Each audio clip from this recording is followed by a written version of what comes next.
which the school committee meeting of May 10th is called to order. All those who can, please rise for the Pledge of Allegiance. Pledge allegiance to the flag of the United States of America and to the republic for which it stands, one nation, under God, indivisible, with liberty and justice for all. Our agenda tonight is approval of minutes for March 25th and April 26th. The 25th was the meeting relative to the town meeting, and 26th was the regular session minutes. After that, we have superintendent's report, the assistant superintendent's report, director of finance and administration. Will David be here tonight, Amber? Nope, Dave is out sick tonight. Oh, that's too bad. Okay, then school committee reports, building project update, citizens' requests. We'll recognize the student representative. Chartwell then will make a presentation. We'll have a technology update presentation, discussion of the annual stipend memo, school committee schedule of meetings for 2023-24 year in draft form, and then a discussion and presentation relative to the Assabet Valley Collaborative, the third quarter update. At that point, a discussion of the superintendent's review process, the evaluation rubric, and the template for assessment, and at 8:10, we hope, we'll adjourn. So, and also, we will not need an executive session tonight. So with that, I entertain a motion for the minutes of March 25th and April 26th. I move to approve said minutes. Is there a second? I second. All those in favor? Aye. Opposed? Nobody. So it's 5-0-0. Positive vote. Madam Superintendent. That's me, over here at my little table. It's good to see all of you. You're officially moving into the phase where we have just a few meetings left, and all of your reports are centered on closure of this year and giving you information to look at all the major areas where budget expenditures have moved us through a successful year, and you'll see that with John's report. And then really beginning to think about 1 foot into next year. You're going to, have these next several meetings where we'll start to lay out our calendar, start to gain closure on strategic plan updates and things, and then move towards planning into next year. You actually get a breath of break through the summer, which is very nice, and an opportunity to have a little rest before we steam back in to meetings in the fall, and you know how busy it gets. So my reports tonight, really, I don't have anything. I'm going to let us center on closure and reports. It's busy, it's hectic, it's concerts, it's plays, it's all the things we do for closure. We've already started hiring for next year. We've already moved into active hiring with several pieces in place. And starting to make announcements around those hires. So we'll continue that and hopefully get an early jump on the season where we find good candidates. And so far, we're really thrilled with the pool of hiring that we've done. I'll keep you updated at our last meeting, and when Tammy Costello comes from HR, she'll, give you a snapshot of the hiring we've done thus far and information to highlight that for you. But we certainly are having a very solid spring. The concerns and stresses around the bus issues and contract made the beginning of the week stressful. I just want to thank you for your support as we were figuring out details on that. I want to thank the community. Our parent community was just very supportive of our drivers and of recognizing that the complexities of things required them to step up and make alternative plans. And I just want to thank parents for being very supportive in the emails that they sent me and in their words to the drivers and in the work they did with schools. At this point, I anticipate that we hope not to have any reflaring of issues, but we're monitoring where things are and moving forward. I think I haven't seen an update on Marlborough today, but I'm certainly paying attention to the range of issues that center around NRT in the hope of settling our own contract. So I want to thank you. I'll keep you updated, but most of that is stuff that I'll just send you informationally. So that's my report for tonight. Good evening. Couple things.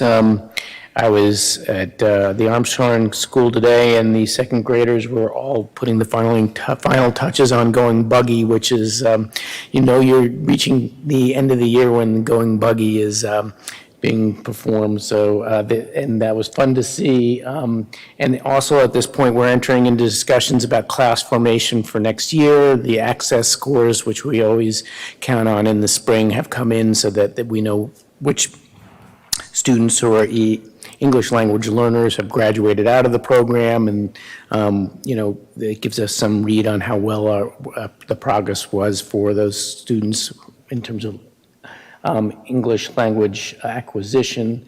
Also, the ELA Review Committee is working hard. We have a couple meetings this month to finalize the report that we look forward to giving to you in the June meeting. So we're going to have 4 presenters who have been the co-chairs of the committee, plus myself, and so we're putting the final touches on that.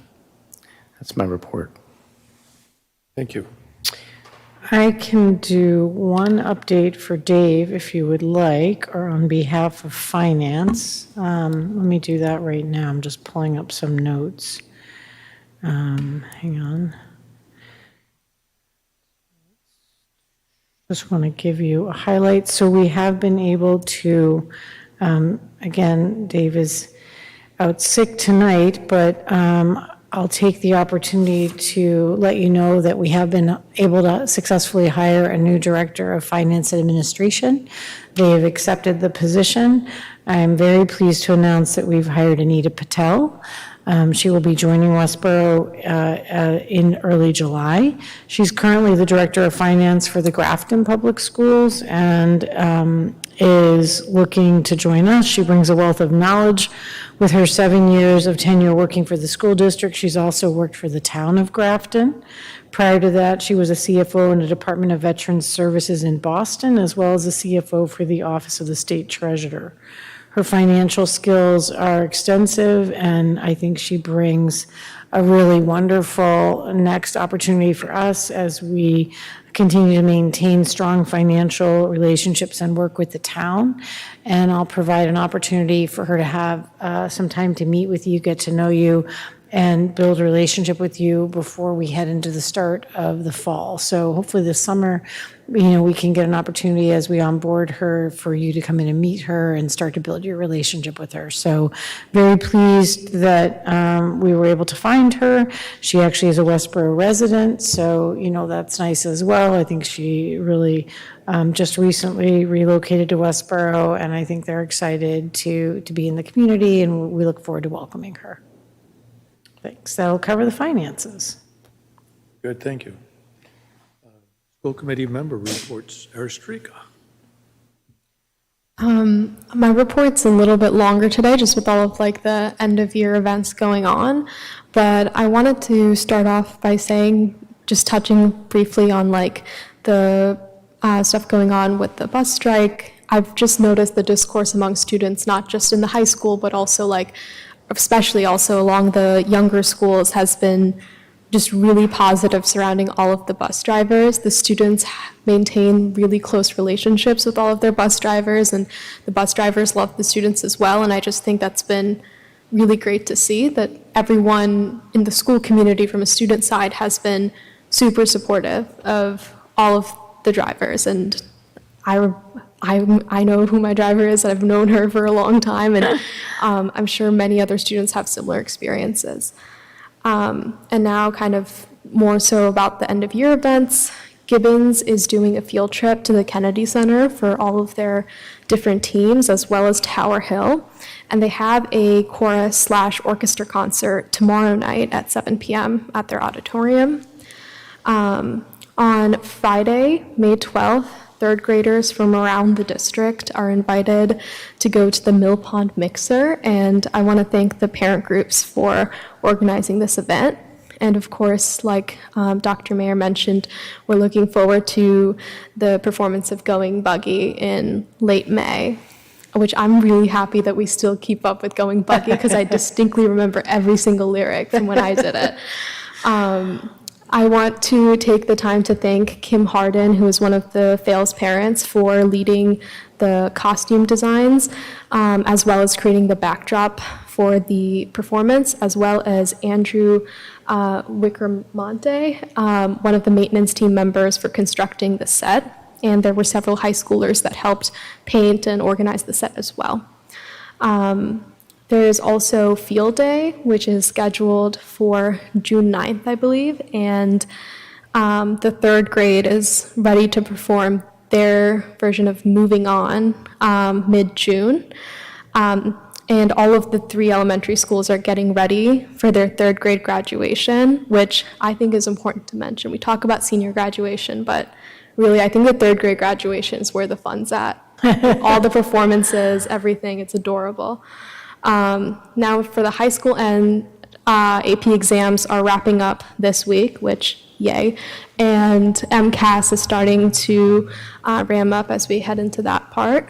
The last day of high school for the seniors is the 26th of this month, and then the senior ball is on the 30th at Lake Pearl. Mr. WHS candidates have also been announced. The banners are up at school.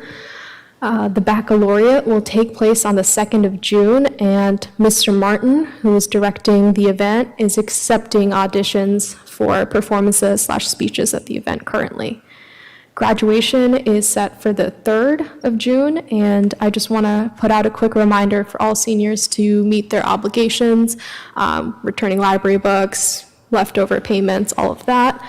And lastly, project graduation is the night of graduation, and I want to thank everyone on the project graduation team for all of their hard work, as well as the community kind of rallying together and donating to make the event as amazing as possible. And if you want to donate, you can do so on their website.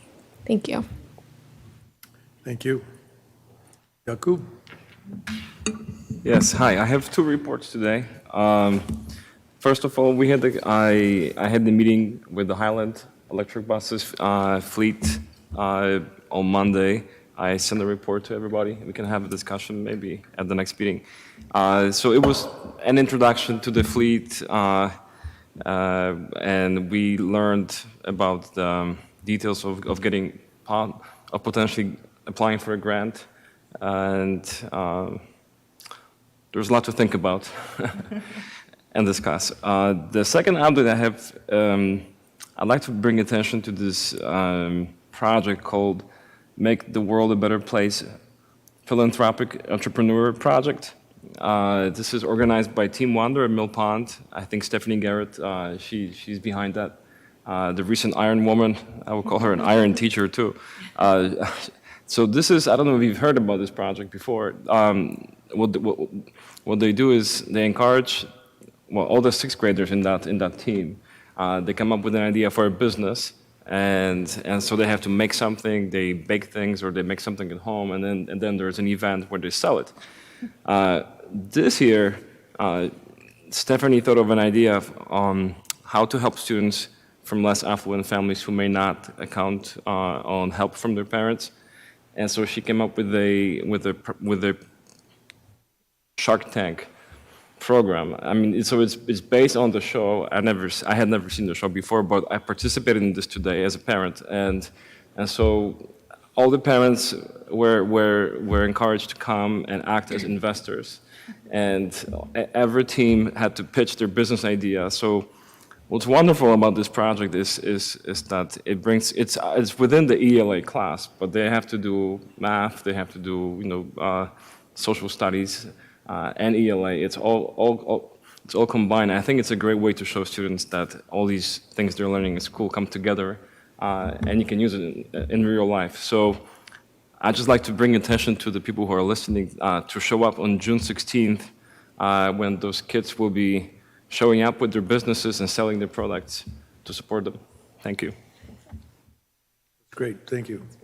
I will have some comments about your presentation relative to the electric buses when my. Okay. So, Kristen? I don't have anything tonight, thank you. No, nothing to report tonight. Sarah? Nothing from me either. Okay, your summary of the initial discussions on the electric bus was very good. And one of the things that I have always been interested in when we do projects, particularly a new one, is the ultimate cost-benefit analysis associated with the total life of the project. And so as we go forward with this particular vendor, or for that matter, any vendor, there'll probably be a series of different cost assumptions, whether we get a grant, whether we don't get a grant, what the alternative costs are for the way we do it today, and/or some other form of energy rather than gasoline or diesel, perhaps propane, as compared to the electric buses. The 400 grand that was suggested in there is a totally different story than what we heard about a year ago in regards to $800,000 buses. So again, there's a lot of things that change over time. And I think to just keep our eyes open about how all this is going to work, because ultimately, if we make a poor decision, the taxpayers of the town are going to bear the brunt of that. So I just put that on the table for how you do it, and certainly I'd be very happy to help you with that analysis as we go forward. So Thank you. thank you. It's a lot of work. I don't, the next item on our agenda is building project update. And at this point, everything is sort of settling into the summer version of work, which is not much. We do have the other projects being handled by the facilities group of the school department, and those things are going forward to supply the information necessary for action by the town meeting in the fall. And of course, the lead time for all these things is quite extensive, as we see.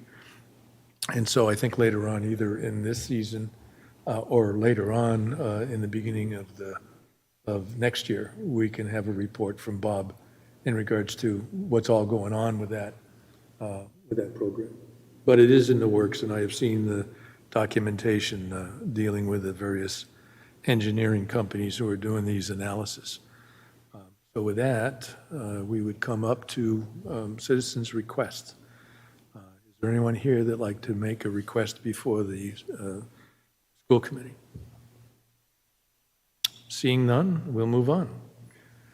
I'd like to recognize the student representative, both our current one and any future one who's here. Yeah, so this is where we celebrate our Trika, and we want to take a moment, and I'm going to turn it over to Kristen and let her give you a little something from us, but then we also want to tell you how much we have appreciated having you with us. It has been a lot of fun, but I'm going to let Kristen do the honors. Yeah, so we have a tradition that we give the same gift to all of our seniors who have served as a student representative. So this is for you. And you can go ahead and open it up because it's something you'll need probably in college. You might need it tonight, actually. It's freezing in here. Stop. No, I'm gonna actually use this. That's why we give it. You can unwrap it and put it around you right now. Oh, no, this is, stop. No, So- I love it. Thank you so much. Thank you. You've been a great addition to our school committee this past school year. All of your insights, all of the news that you share about events and things, but also your insights into what's happening at the high school or how different topics on our agenda are perceived by students have been so helpful to me in better understanding like the full picture of the district. So thank you so much for your participation and representation. And I'll turn it over to anyone else who has anything they want to share. Yakub? Yeah, I'll just say, I think you set the bar high for the next students. I think you did a great job. Thank you for your work. I just want to thank you for your efforts here, and what's more important, I guess, isn't so much how you did here, but how you're going to do in the future. And I think what we have all seen as members of the school committee, how adept you are at things that perhaps were unknown or things that go different from what one might expect. But from that point of view, I think you'll do very well going forward. And we wish you the best of luck in that. Come back and see us, by the way, so we can hear your stories about what your first year is about. Citizens Request. That's even better. Yeah, I just want to add to what everyone's saying. You've been a powerful presence here, and it will be difficult for the next person to sort of to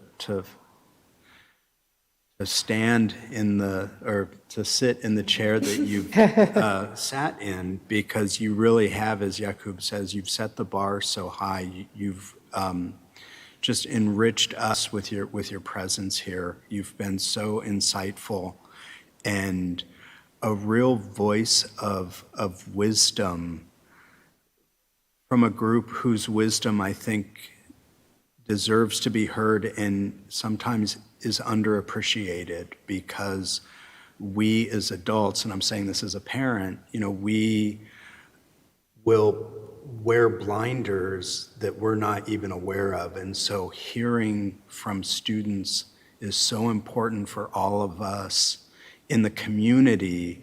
And you've been able to speak for that group so powerfully and thoughtfully. We're gonna miss you. So thank you. Oh my gosh. I will miss this as well, but I will say the next student rep, Hallie, is like an absolute rock star.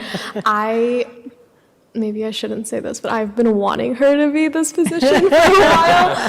And, she was on the environmental council, so she knows about a lot of municipal procedures, and she implemented composting at our school. All of the social studies teachers know that she's great, and she even came to like a Mazur conference with me, which I would encourage her and all future WHS student reps to stay invested in Mazur and that state association. But yeah, she's an absolute rock star. But thank you so much. I've only been here a short time, but in the short time that we've been here, we really have been blessed to be able to listen to all of your updates. I think that you are a very powerful voice and representative for your fellow classmates as well as the entire school. I think you're very articulate. You do a great job of identifying the most important points and always, summing it up for us. And your reports are really informative. And I just want to thank you so much for all the work that you've done. You have definitely garnered lots of loving feedback. No doubt, I love people who do the work, and you always show up having done the work, Archika. Like, you have read the stuff, you've paid attention, you follow the meetings actively. I just respect your commitment. You're analytical, you're focused, you're really wise in your judgment. It's been really a joy to have you. And I agree with you that Hallie will do a good job and she'll have her own identity. So you need to fill her up with all the things you expect her to do to carry the baton. And then, of course, we want to hear good things about where you head next. And we all know you have good things ahead. So Yeah.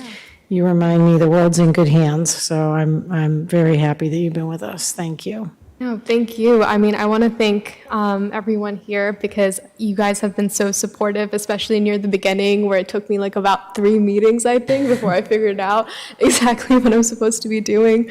I also want to thank Mr. Callahan for trusting me in this role, as well as a lot of the directors at the school who have taken the time to meet with me and Mrs. Bach, Ms. Broomfield, the ELL director, the student services director, just leaders all around our school district that have taken the time to, put in their perspective for the betterment of our student body. Thanks. So, all right, Mr. Chair, are you ready to transition? How are we doing? Yeah, we're doing well as far as right. time is concerned. Look at that. You're running a tight show. You might give Lisa a run for her money. I think she had a couple tight meetings she managed to pull off. So we're going to invite our Chartwell's members up to speak with us. We'll let them get settled. Gentlemen, we, One of the annual things we get is an opportunity for you to kind of speak to the large departments that drive important work of the district, and certainly Chartwell's in a team partnership. Jacob Martin as our manager and Scott Valentino as the area director are really here to share with you an update on our work this year to feed students and faculty, and then they'll take questions. So we'll turn it over to you, Jacob. Okay, well, thank you. Nice to see everybody again and some folks that are new. This is our annual tradition. I can't believe it's been a year. Crazy. Could you go a second? So we put together a little presentation other than just what's on the screen, kind of a booklet, so we can take a look at it so you're not have to turn around, and we also have a couple extra copies. Could you go back to this section?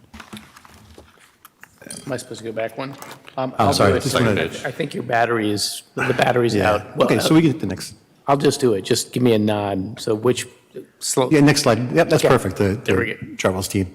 So we took some pictures of the team and kind of put in the book. Last Friday was School Lunch Hero Day, which we celebrate every May.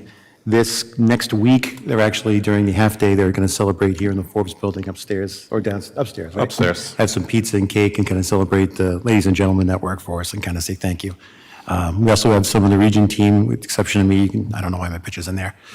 But we had our executive chef come during the year to help with the new school and some of the menu items. We've got Sarah Patterson, who's our regional dietitian. She came in to prep for some of our audits that we had, which we'll talk about in a little bit. All right, just a couple of highlights. This year, we earned about $170,000 in rebates, from which our purchasing power, which we do directly, goes right back to the district, which is always a pleasure. We're doing about 75,000 meals per month on average. So it's gone up substantially with the addition of the free meals, which we can talk about a little bit as well. Participation's good? Yep.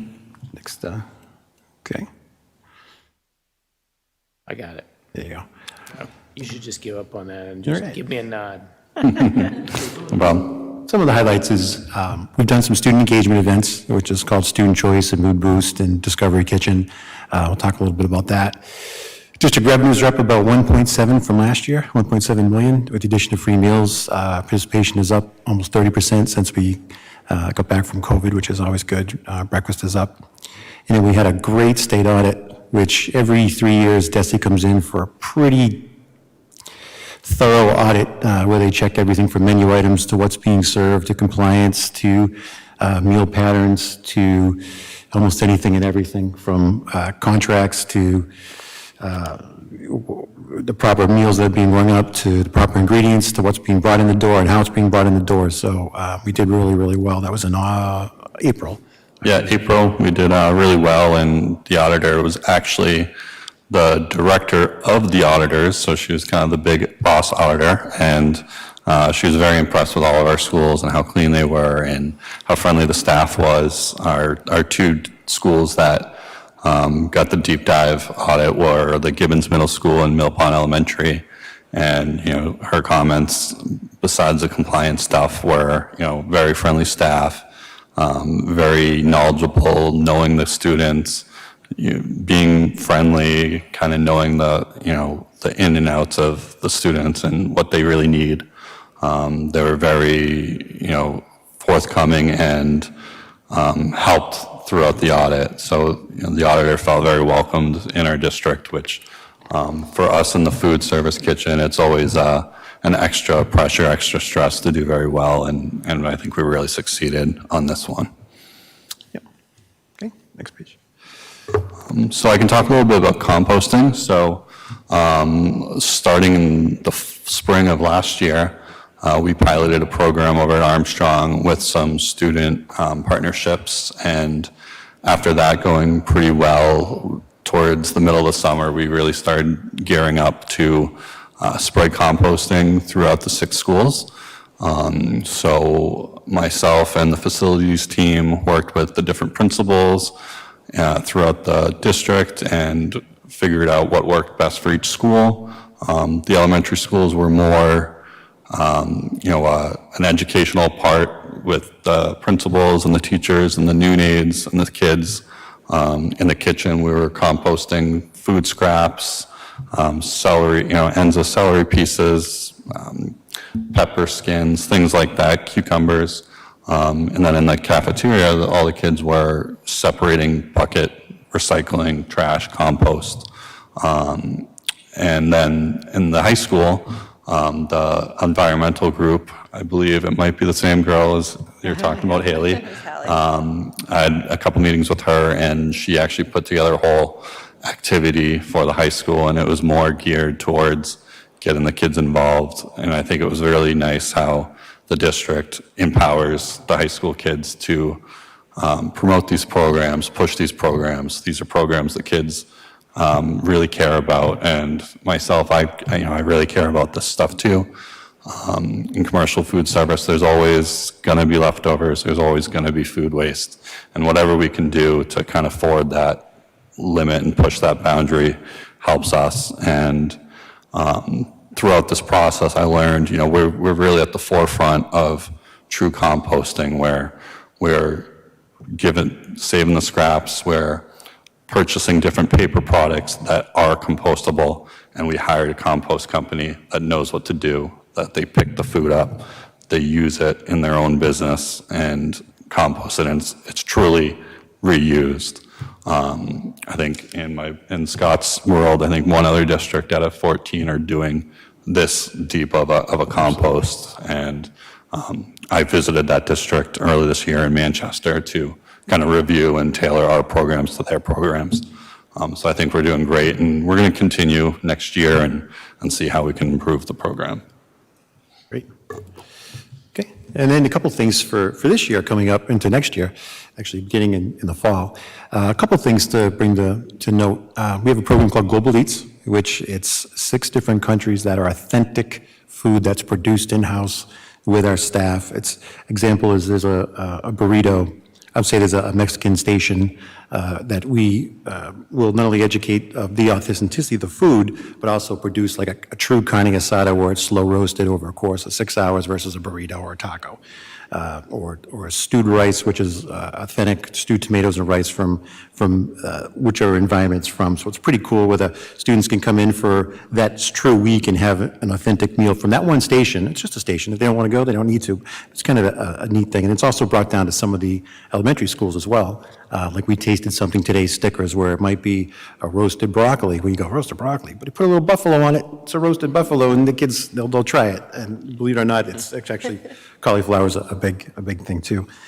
And then also, we're looking to, a lot of the districts that we've piloted in other parts of Massachusetts gone really well. We've brought a student engagement specialist position, kind of morphs into whatever is important for the district. Here, this person coming in would be someone that could kind of lead the compostability to the next level and keep an eye on it.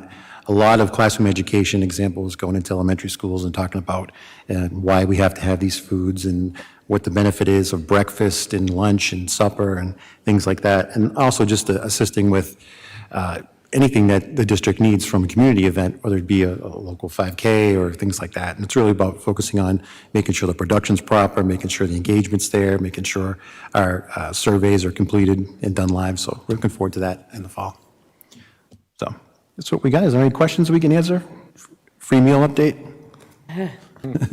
First of all, I want to thank you for coming here, and as you said, this is the annual visit from Chartwell, and it's interesting. I've been on the school committee for a while, and I know in the very beginning it was kind of tough because the menus were not that pleasant, I guess, for the kids, and so financially the school system had to subsidize the program. But this is really fabulous, the way you guys have grown this to the extent that the kids like the food. And I'm really excited about this offering of, let me call it food from around the world, kind of cuisine that I'm sure the kids will love. It's really a great thing. And certainly from our point of view, the fact that the system is making money also is Yeah. beneficial to everybody. It's very helpful. And certainly when you visit with the auditors, I'm sure, that is one of the ways you can be very friendly with the auditor, so that, Yeah, they certainly take a look at that to make sure that, if you need to do whole grain rolls, and make sure we're doing the whole grain rolls. And so it's kind of they're checking on where their money's going to make sure it's properly being used, so. yep. Anybody else, comments? Yeah, I have a question. Could you speak a little bit about this new point of sale system? What is going to be new? Sure. Yeah, sure. So we currently have a point of sale system. It's a little outdated, so we're looking at upgrading it. It's going to be pretty similar for the students. Cloud-based. It's going to be, when they go through to get their meal, put their number in the PIN pad. Nothing's going to change basically for the students. What it's going to do is give us in the back of the house better reporting. And people in the IT department that handle a lot of the syncs and making sure all the information flows through correctly. It's going to basically streamline all that kind of stuff. So it's a new cloud-based. It's a cloud-based, it improves when parents put money in the account, it will go to automatically. Parents can request, they can now, but it takes a little bit more work of what their student ate, when they ate it, if they ate it. A little different now because everything's free, but we still need to track all those meals for DESE. And anything that's extra, like a water or an extra meal, things like that, can be reported on it. It's just a way to, from the back of the house, just from a control standpoint, Stephen, we can say, okay, today we did 422 cheeseburgers on a Monday where it was sunny out, where it wasn't past, so we can know next Monday, let's produce around that same thing. It's kind of a neat system. So as a parent, I can actually inquire what my children are ordering for free right now? That if On the app. I can actually find out what my kids are ordering right now? Oh, yeah, you sure. can see Yeah, you can exactly do what that they're now. know doing. that. Okay. Yeah, you should be able to do that now. I don't know if it's, It's a million things. Okay, now they're if they're buying chips, you can see if they're buying chips, if they're You buying can see ice if cream. You can see if Sebastian's they're buying eating ice cream. 3 meals too, how many. Eating or composting, you don't really know, but It's amazing what you can learn on this committee, Yes. There are perks. Too, if you don't want a certain chip or a certain meal, you can just put a little note where the student comes through, they'll say, your mother or father said, no, you can't, no chips today. That's also where we have all our allergy information, so every student has an allergy. As they're going through the line, it pops up and says what the allergy is, so the Yeah, cashier knows. The picture will pop up with red flags saying this allergy, it's a triple check, it's already checked 2 times before Okay, at the okay. point of service. That sounds great. I have a question.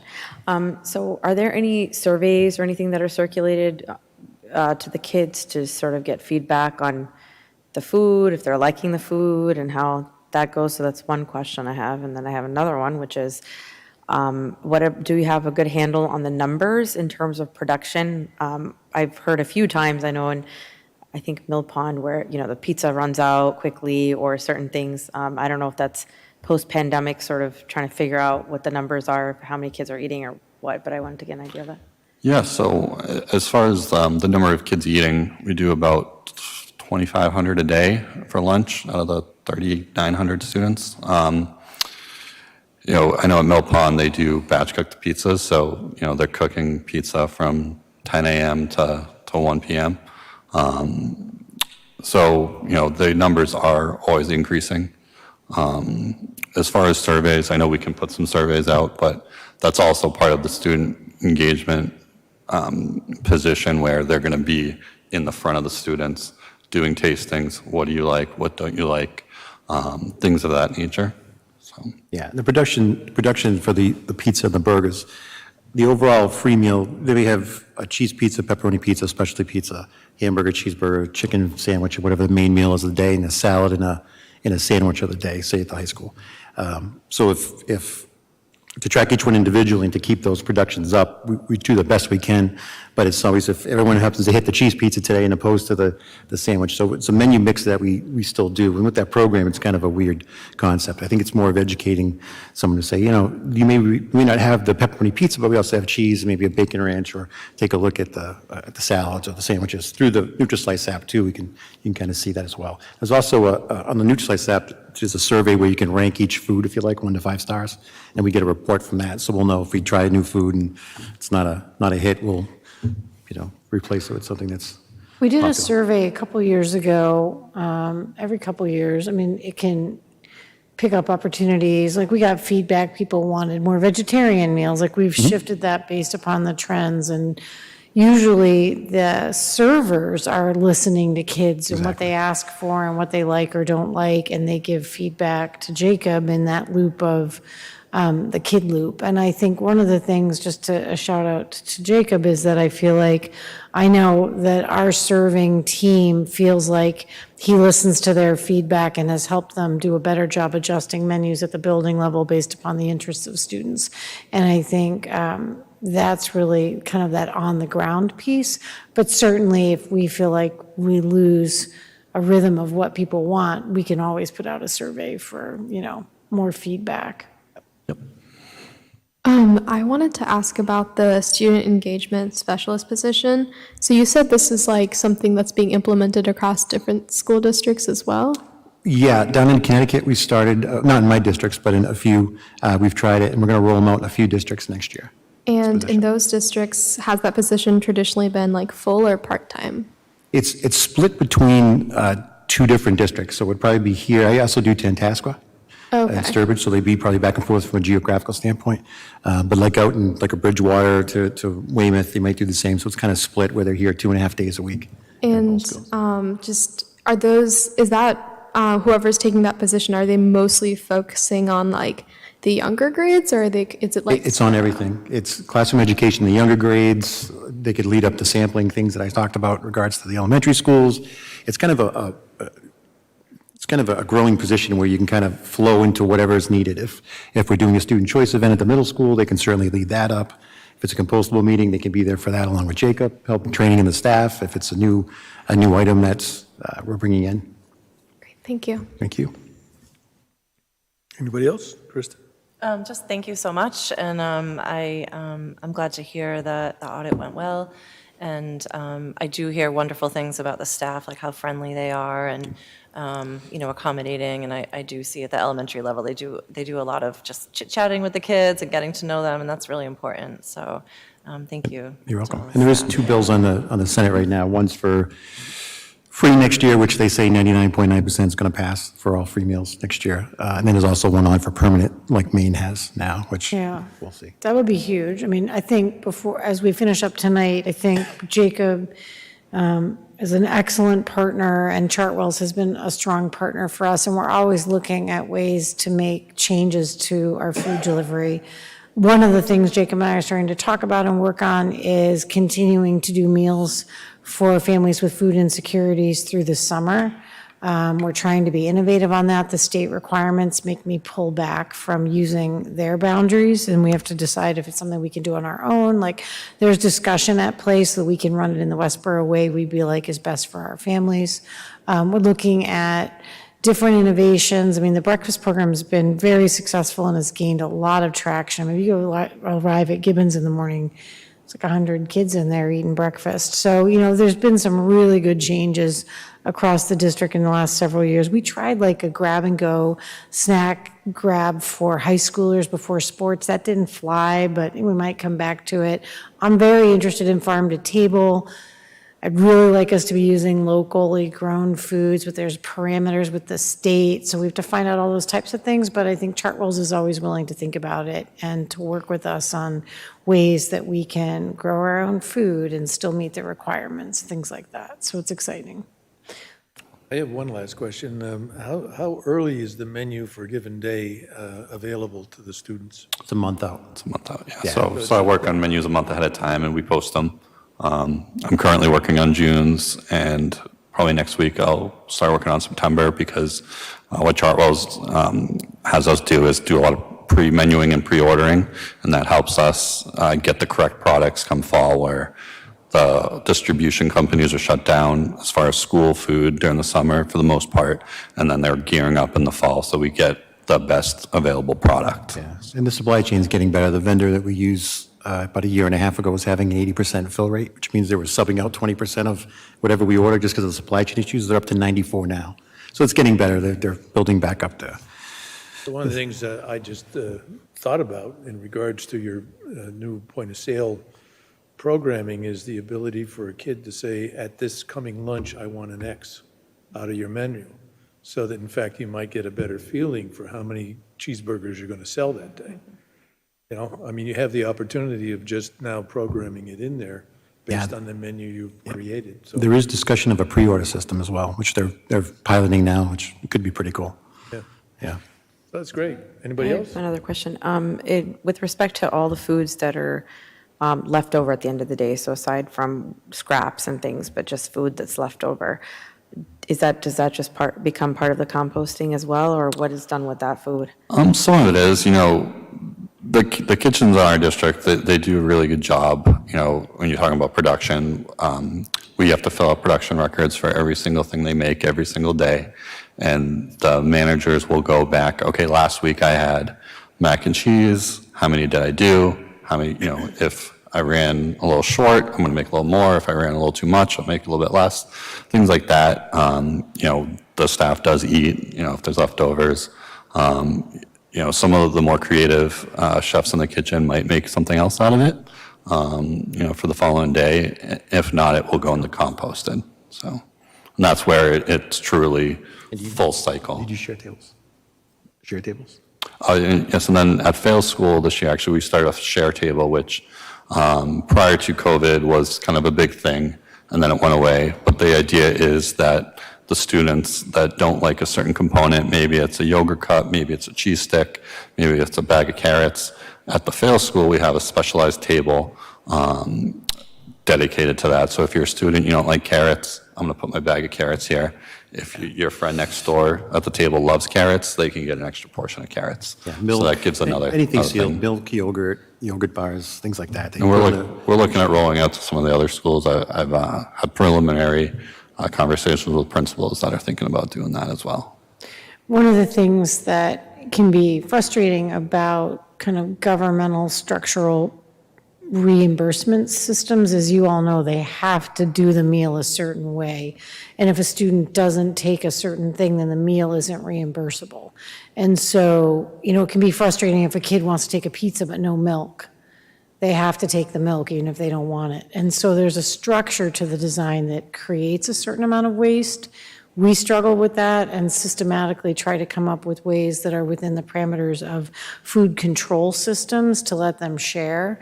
So a share table or, opportunities to have things reused when possible within the guidelines, we do. But there's a lot of frustrating, I call them frustrating because you don't want food to go to waste. But I feel like we try to leverage what we can. Yeah, I mean, I know there's a lot of controls around it, and I think that that's probably very frustrating. I guess I was wondering if there's any system of, food not wanting to throw it away, donating it or giving it to the local food pantries. Just trying to understand that we wouldn't want food to get thrown away, but. Yeah, and in most districts, Board of Health won't allow that unless they can Yeah. control it from the point of it comes just from, if it's cold or hot, it has to be within certain temperatures. But I think back to just the share table thing, that's kind of the way to, it was completely stopped during COVID. Now it's, the restrictions are let up. You can even just touch a yogurt for whatever reason or a bar. But yeah, that's kind of it's kind of the challenge in every district there to where you wish you could give a few extra burgers to a local pantry. But I can't, I have 15 districts. I haven't seen anybody take it to that next level of having the Board of Health come in and just make sure that it's still a temp when it leaves who's liable? Is it the school? Is it the district? Is it whoever picks up that food? So our production systems get tighter and tighter. Things to think about and not things we're willing to, not try. But I think we take steps, slowly forward and make sure we can manage best possible use of all the products. So, yeah. Thank you so much, you guys. As always, it's been a really good year. Jacob brings a real feeling of both security from the staff and a sense of well-being and engagement, and they're very happy. So that's where you want them to be. So thank you. Thank you. Thank you. Thanks again. Thank you. Bringing all the materials as well. Good to see you. Thank you so much. Yeah, good to see you guys. Thank you. John? So on to your next end of year report, John Green, Director of Technologies.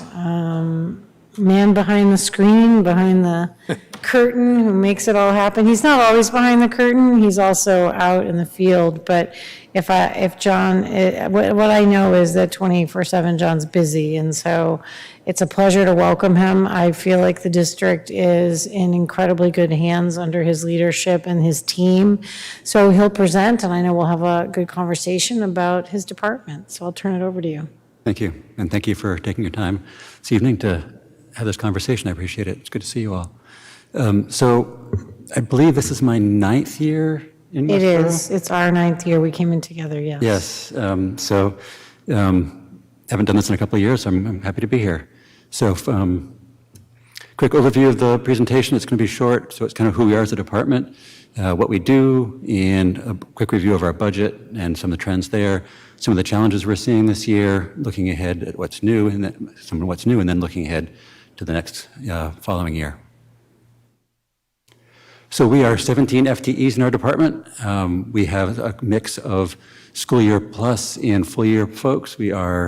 Many of us are assigned primarily to one building or another, but we work to cross-train and be able to cover for each other. So that if someone's sick or we have extra work going on in one school or another, we have other people who can flow into that building and know the people, know the systems, know the job, and fill right in and backfill that. So our school year plus people are technology specialists, paraeducators, and technology library teacher, and then a technology integration specialist.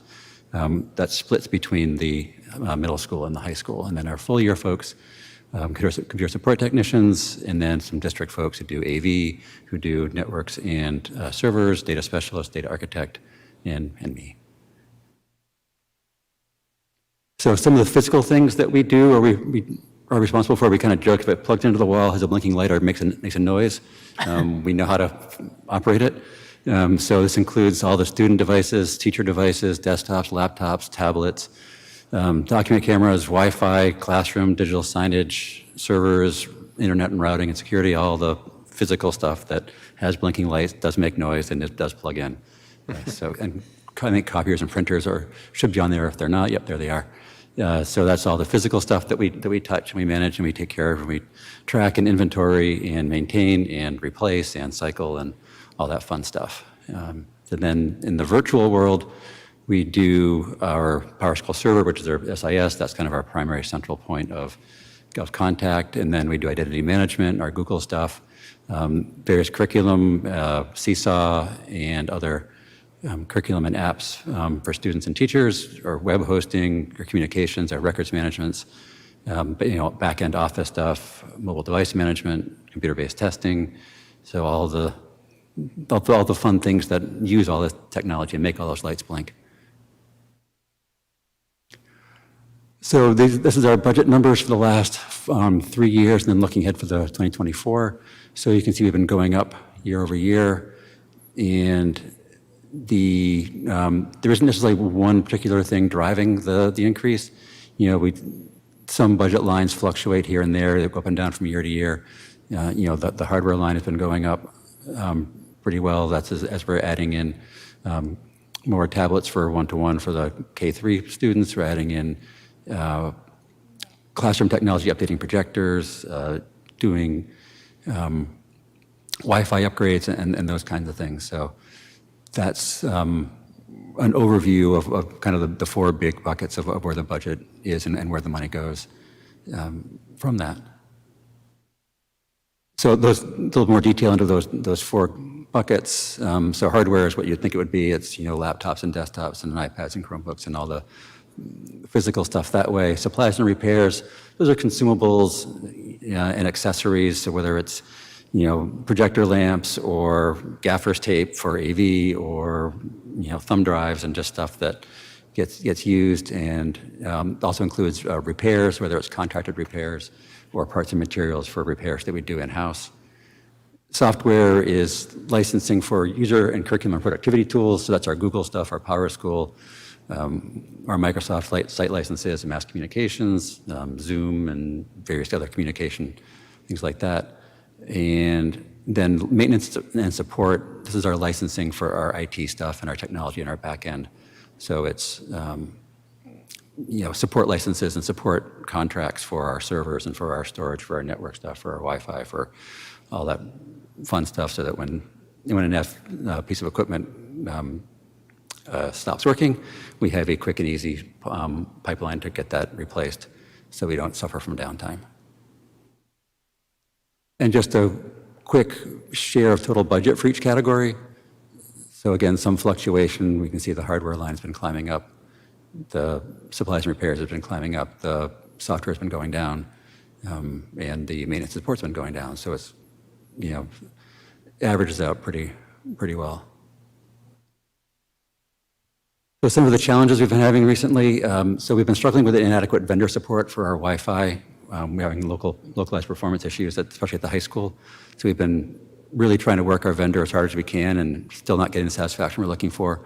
So we have now started the process of moving to different Wi-Fi hardware, different vendor, different support structures. And so far, our proof of concept and work with them to date has been positive and productive and responsive. So that's a nice change. And then the smart board interactive touch panels we installed last year. So these are 2 years ago when we opened Fails, we had new smart board touch panels in all the classrooms. They were working great. We spent a lot of time making those just so teachers could walk in and really use them quickly and easily. And then when that was successful, we got some more to put in other classrooms in the other elementary schools to start bringing those up to that same level of technology. And it was not the smooth rollout we were looking for. It was a different version of board, had a different version of software. It was buggy. And so we kind of got blindsided as a tech team. So we had to sort of huddle up, regroup, figure out how to triage the problem, mitigate the ones we could do quickly, work with the vendor who has been responsive. They've done fixes, they've done updates. So we're starting to reach a better point where we are now. And so despite that initial rockiness in the start of the year, we still do have teachers who see the potential in those boards that are looking to and requesting those for their classrooms. So we're moving that forward, although perhaps at a slower pace as we catch up and make sure that this next round of boards that we buy and install have a nice, good, smooth experience for the teachers again, like we look at over at Fails. So some new stuff. So the folks at Westborough Education Foundation, they funded new digital signage and upgrades for all of our schools. So we're starting off with, I believe, 8 displays, and we've got some up in Gibbons and some up in the high school, and there are more coming to different schools over the summertime, and they're really much nicer than the ones we had before. Before we had nice screens, but we were using Google, the Google digital signage, which was nice, but didn't do a lot of things. It didn't do video, it didn't have live updates, you couldn't have the nice fun scrolling stuff. So now this has all the bells and whistles. We can embed video, we can have different side scrolling and horizontal scrolling and all the fun stuff. So it's going to be a much more flexible and a dynamic way of presenting our information and communicating with our people as they walk into our schools. And we're also looking to see how we can integrate that or have a smooth process for updating the signage as well as the website, and which is the bottom on that list. We're assessing options for updating our school website, looking at a couple of different vendors and a couple of different designs from the vendor we have to see which one we want to go to refresh that look and refresh that with the workflow as well. The workflow has been kind of choppy on the back end, so we're looking to make that smoother. So again, I talked about smart boards. We're going to keep going with those. Mill Pond, the PA in classrooms they're due for replacement this summer. That's old analog stuff that's past end of life, and be nice to be able to get that upgraded like we did at the high school. And I talked about the Wi-Fi equipment and vendor change, and then migrating our mass communication to Parent Square from Blackboard. I've heard a lot of good things about Parent Square from other districts. When in our conversations with them, we were impressed with the capabilities that they had. And so we're looking forward to moving forward and getting that upgraded and migrated so we can have more communications, more variety of communications, and more easy communications from principals and district staff. So looking ahead, again, budget season is still a little ways off. This is a very, very preliminary, but I'm currently projecting about 5 to 10% increase for the next fiscal year. So, prices in the hardware, supplies, and repairs categories, they've been going up. Hopefully, the rate of increase has slowed. But in software maintenance and support categories, we're seeing those prices continue to climb up. And so that we're looking at that as one of the drivers for our increase in the budget for next year. Also needing to increase or sustain our investments in classroom AV upgrades, the multi-year Wi-Fi replacement. So this is a 3-year phased replacement. So we're starting with some schools, and then every year we'll do a couple more as we walk through that. And more classroom phone and IPA replacements at other schools, Armstrong and Hastings. And then it's also on our radar to get security camera systems installed at Mill Pond and Armstrong and expand the one at Hastings. So those are the schools that don't have that functionality yet. And we did apply for a grant in February, I believe, but I have not heard back if we had any luck on that one. So hopefully we get some money on that from that grant from the state. So as always, it'll be a busy summer. There's always a lot to do. It's interesting how the job changes from being teacher and student-centered focused, and then July 22nd, 23rd comes along and everybody goes away. And then we're focusing so much on the provisioning of devices and equipment and getting ready for the next school year. So getting all our student devices ready, installing the new projectors and smart boards, upgrading the phones, replacing Wi-Fi, again, these things I've been talking about earlier. This is all stuff on our roadmap for the summertime, and if all of our orders come in time and all of our deliveries happen and everything arrives as hoped and planned, then we'll be good. If not, then we'll deal with it as it happens, like we always do. So that's it for the overview. Questions? Let's start with Aristrika, if you have comments, and we'll work across the board. I had a question. First, I wanted to say about the digital signage. I think it looks so much cooler. So, yay for that. But I also wanted to ask about in our fiscal year 2024 report, we had a $100,000 allocation for Wi-Fi. So, is this what that money is being spent on, or is that a separate project? Yes, that's this. Okay, great. Thanks. And you remember, we rotated that out of the budget, and we worked on that allocation from a revolving account, which is why he's doing that now and moving forward on that. But yes, good working memory. I'm going to miss that.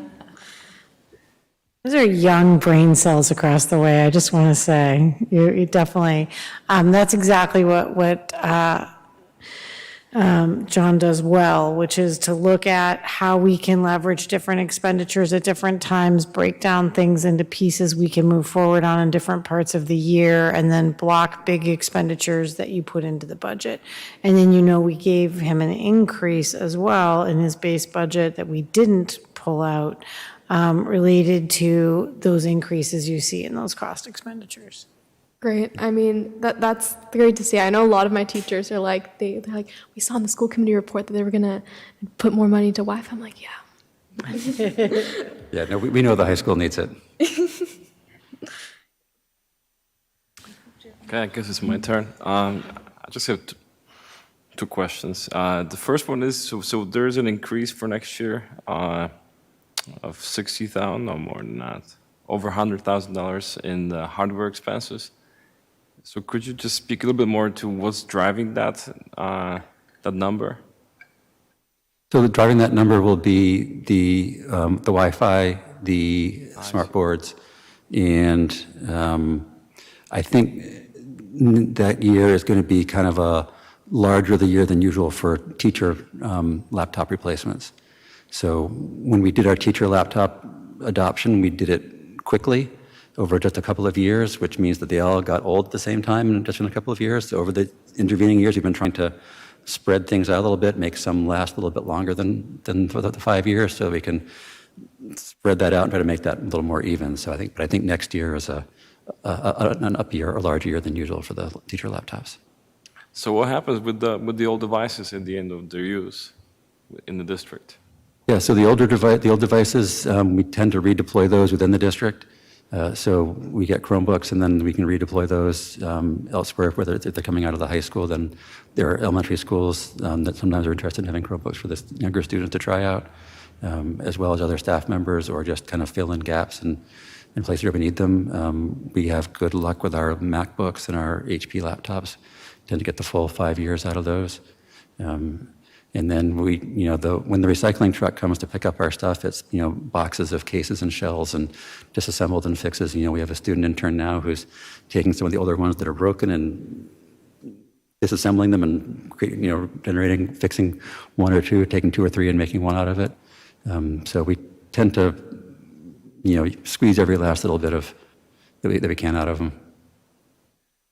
Okay, last question. And perhaps everybody here already knows the answer to it, but is there any attempt to help parents get up to speed with technology as our kids rely more and more on these devices, the services? And I mean, I'm tech savvy myself, but I know parents, not all of them are tech savvy, and maybe it will be helpful for some of them. I don't know if there is need, there's interest in the community. I don't know. Have you ever thought about that, about helping parents understand what their kids are doing on their devices? Yeah, so we did a lot of that during the Learn from Home, during the COVID lockdown. We have not returned to formalize that or look at that again since we've come back to in-person, face-to-face learning. That's a good idea. Thank you. Okay, thank you. We had, just to add to that, I mean, Daniel, it's, it hops over to a partnership in the parent education piece and the curriculum piece. And we have cycles of training that we have to think about. And I know that right now they're looking at fall, even through one of our partner organizations, Westborough Connects, which supports some of our parent education work, looking at returning a new version of Screenagers, and then an opportunity for parents to kind of immerse themselves in a learning night, and then break out for small group conversation where we have tech people available to help answer questions, understand things about how to put filters on at home and things like that require kind of an adeptness of technology skill that sometimes families don't have. So definitely an arena we'll be circling back to. No questions, just thank you to you and your team, because I know you're always available whenever there is something broken or something that needs to be fixed. So, in addition to your day-to-day responsibilities, you're always responding to emergencies and things breaking down that need help. And from my perspective, I do see a great amount of respect that students show towards our technology. And I think that a lot of that goes into the education that happens starting at the elementary schools when they're introduced to these devices. So kudos to just kind of setting that expectation, because I do see it carry through with kids and their devices. So Great, thank you. That way they can last a little bit longer. Yeah. Thank you. I have an observation and then a question. First, thank you for sharing the report. I found it very informative. And in looking at your budget, before you got to the slide showing the amount, I was looking at how much your department does, and knowing what the school budget is, I was actually expecting it to be a greater percentage than really 1/60th, 1/63rd of the budget. So I guess kudos for doing so much with an amount that was lower than I expected. The last time you were here, you shared with us some of the threats that are out there in terms of just security issues, cybersecurity issues. I was wondering if you could just speak a little bit to that. I felt very confident in what you presented last time, in the way that you triaged this, and I think you even used that word last time.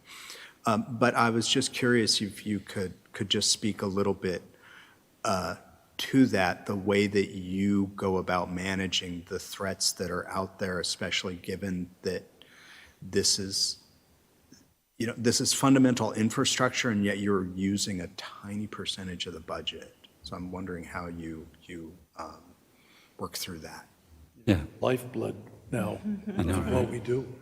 Yeah. So in terms of threats, I think ransomware is the biggest threat that we worry about as an external threat.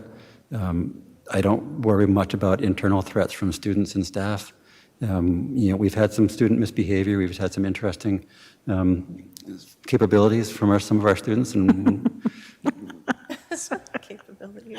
We just turned them into Ranger Tech Squad. Capabilities. yes, Putin would want them. Talent, very close, right? yes, and some very talented students, and it's been a pleasure working with them and helping and directing them towards productive ways for that. And I get it. I was young. I was messing around with my high school computer stuff when I shouldn't have been, and I was treated kindly and redirected in a nice and productive way. So I appreciate that. And so focusing on external threats of ransomware is really what we worry about the most. Seeing all the different headlines of different schools and hospitals and other governmental and private institutions getting ransomed, and so we take a couple of different approaches for that. We obviously work to harden our exterior perimeter and make sure that we do it the best we can to keep those threats out. So that's educating about phishing and also our network security and firewall and those kinds of things. And we also work to keep disaster recovery plans and data and backups that are offline in a way that if we were breached and we were ransomed and encrypted that way, that we have a way to recover that without having to pay the ransom.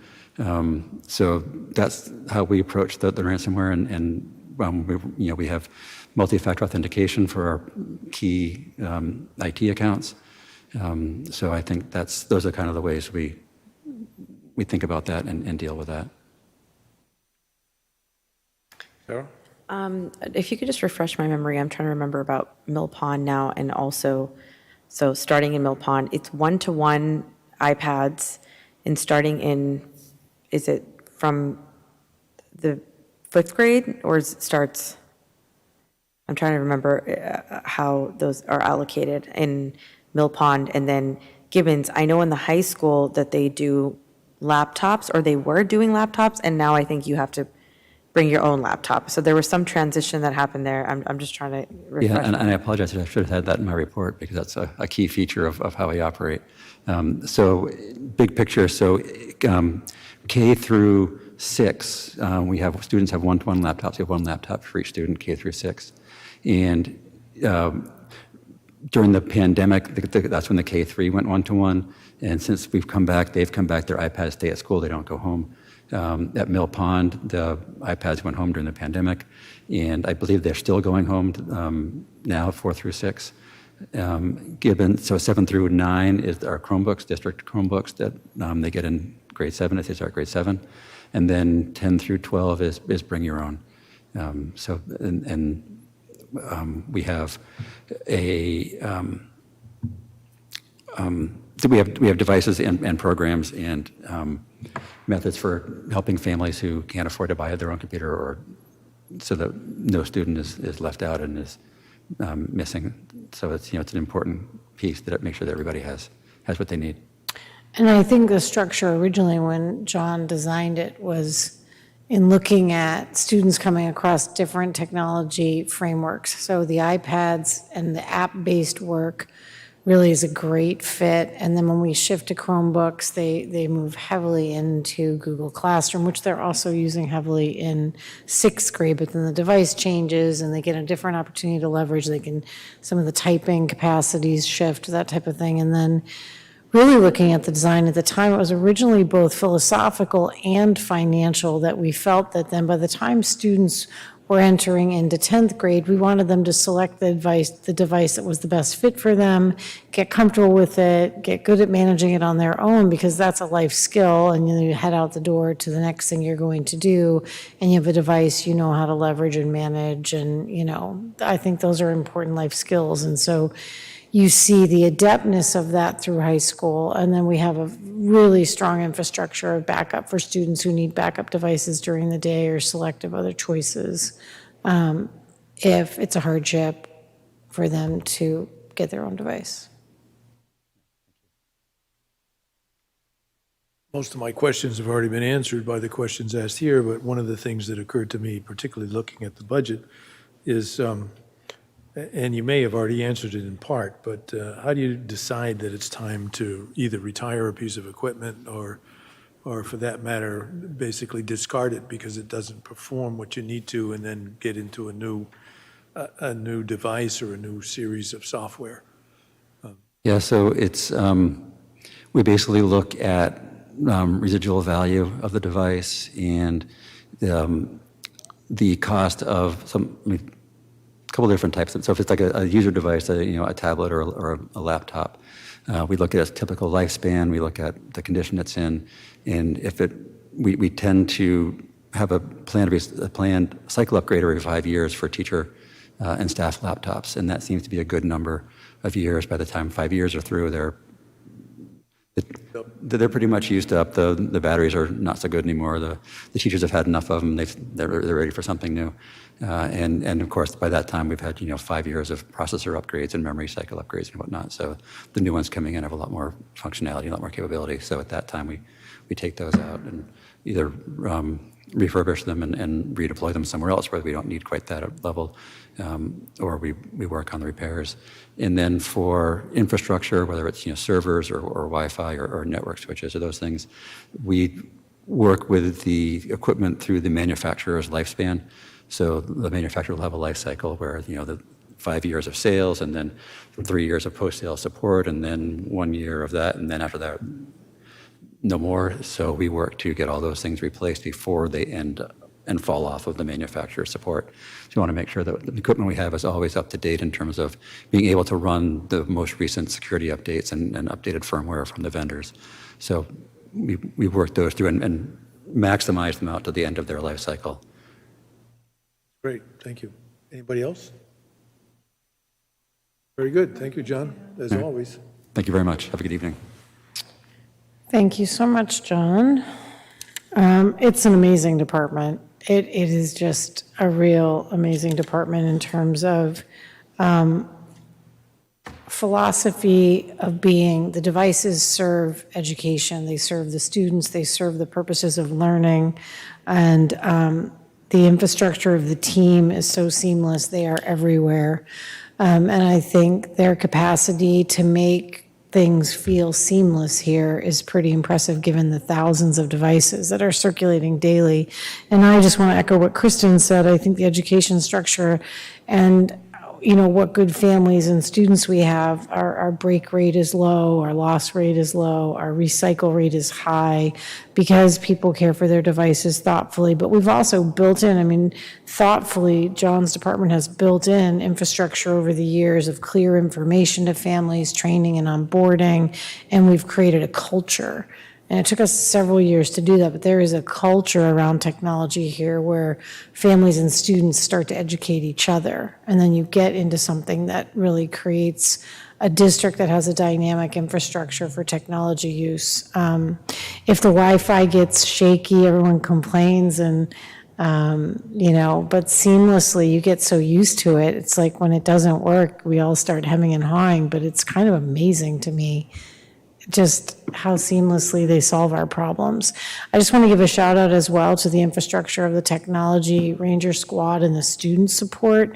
It's pretty cool to be at a place where we have students rebuilding devices and combining pieces and, getting that type of skill set work in our buildings, as well as going into classrooms to help teachers, do problem solving and fixing items. The on-the-ground student team is quite capable. So that's exciting as well. There's this whole branch of work around the technology infrastructure that they enjoy. So, and John, I just, was a member of our cabinet team and our leadership team and is a real thought partner for me because he just has a really good divergent thinking pattern and a way of seeing systems that really help me think through things. And so I just feel really lucky to work with him. And John, we always let you go home. So one of the things we do is secretly create the space for you to head out whenever you feel comfortable. Are you ready to head to the next thing? Yep. All right. Next thing is the annual stipend memo.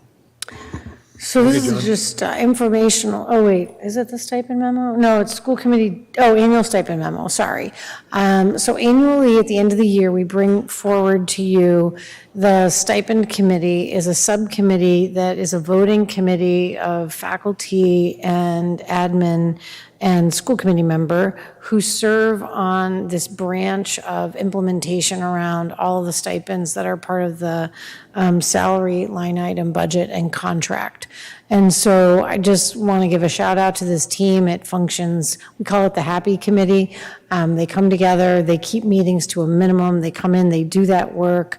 We work really collaboratively, and during the year, they seamlessly check in on all the teachers that are doing clubs and organizations and make sure that if they have requests for changes or needs, that they're kind of on the ground managing during the year, and then we come together for our meetings, problem solve, and make good decisions. So if you scroll to the bottom, what you're going to see is you're going to see there, we always provide for you, if you go back, sorry, a little bit, Daniel, I went too fast. There we go. You're always going to see you get the annual stipend list, which is just an opportunity where you get to see the amazing amount of clubs and organizational things that are running annually. And we've talked over the years about the fact that the clubs are also very fluid and that they come, they go based upon student interest, faculty interest, and how they all come together to provide support for students to do things that interest and engage them. Last year, we actually did a kind of in-depth look at the stipend framework and made some adjustments to the way we were paying the stipends that I think have felt very supportive to faculty who've experienced that. And if you have questions about that, I can send you last year's report if you want to see the deeper dive we did on that. You could go back into the folders and see them, but we really looked at the structure of stipends, shifted some of our practices so people didn't need to wait 2 years before they got a base pay for the stipend. And I think that really fits into the structure of clubs really thoughtfully. And after 2 years, where they've taken a roster, tracked their volume of work, they apply to us and we place them into the grid. And the grid basically has different chunks of stipends that are allocated within kind of loose, similar structures. Kristen does a great job to kind of bring the budget voice and the perspective voice on contract and pays attention to the flow of things and helps problem solve. And so this year, if you scroll down to the bottom, then you're going to see that you have your whole list, and then these are the annual changes. So the updates are improvements to the stipend allocation based upon changes where we had some imbalances, and it really leads to making sure that we have an equity across our different teams, that we are recognizing our coaches similarly for the amount of time and energy they bring to the work in loose comparisons to each other's. And so there were some upgrades this year. We had really good discussion on these. These were all voted unanimously. And it's interesting just to see how the different clubs change over time and also how different sports gain in popularity. For example, we really had to upgrade our tennis stipends because the teams have grown, their seasons have gone longer. They've had state champion runs. And so the complexity of that sport grew, and so we needed to increase the stipend for the coach so it was equitable to the other comparable teams. And then you see, like, for example, if you go back to DECA for a second, so DECA came in early, did its 2 years, got placed into the system, but then that club grew. And the amount of competitions they were going to and the things they've been doing brought us back to upgrade that stipend so it would be on parity with others, like with National Honor Society, for the amount of time, the number of students and the work they do. So the committee does a very good job to argue different pieces of each thing kind of in an unbiased way in terms of, they're like a third-party analysis to kind of keep the equity of all the things in place. Sometimes they turn down requests. Sometimes we come forward with a request. Somebody might not have asked for it, but we bring it forward and say, we got to look at DECA. They've been, they've grown. They're 3 times the kids now, as an example. So the committee does layers of work. And then at the bottom, you see additions, which are clubs that did 2 years of base work and are now getting placed into the grid at the kind of proper level of pay based upon what the club does. So that's the work for the year. These clubs go, they'll move in and out over years. Some will exist for years and years and grow, and other ones will exist for 2 years and maybe head out. But all of these have been now in existence at least 3 years and are getting placed into the grid. So at the end, after we do all the placements, we track the money, we look at like where we are against the budget allocations for the stipend component of the salary line item. And we make decisions year to year. Some years we don't do any increase to the overall stipends if we allocate the amount of funding we feel we have against just realignment. And then other years, we do realignment, and then we apply 2% increase or whatever increase they vote. This is a 2% this year they felt was appropriate, given the amount of upgrades we did to several other clubs. Kristen, do you have things to add, just to enhance that? Just that it's a super interesting committee to sit on because you really hear about all of the extra things that are going on in the district. Most of these activities and clubs and sports and stuff take place after school hours, on weekends. Tons of them involve competitions and travel, and so it's just interesting to think about the time that the staff spend with our students outside of the normal work hours. So, and we have such a robust offering of clubs and sports and everything. It's amazing. And we have to keep them competitive, especially clubs. You want to do them as appropriate acknowledgements of the time so that, and the energy so that people feel acknowledged to participate. Coaches, we're competing with other districts, and we can't, if we don't keep our coaching salaries comparable and somebody's looking for a head tennis coach or a head lacrosse job, they're going to go where the pay and the match is the best. And it's more competitive than you sometimes realize in terms of looking for coaches. And we can really end up stuck if we end up with, posted positions and no applications, or just, not skilled applications. And so keeping our coaching ones appropriate, I think we did some good work. Other questions? Yeah, I have one. I noticed the column says amount requested, but that's basically a delta column, I believe. And then my second question is the totals that are shown at the bottom, are they the sum of the deltas? But They're the sum of the increases applied against the total. So what is the total budget then that the I'd have to stipends look create? it up. I mean, I didn't bring it, Steve. I mean, it's in the budget allocation. If you go to the top, just for a second, Dana, oof, that was quick. No, I'm sorry, to the top of the table. There you go. So for example, if you see the one delta there, so you see boys tennis as an example, it's a $2,200 increase to go from the $365 stipend to the $5,898, which is a match for the other varsity sports. So the allocations there are the differentials to bring all of those. The update is the delta of the increase necessary to get them to the parity of the other comparison, which is in the notes table. And then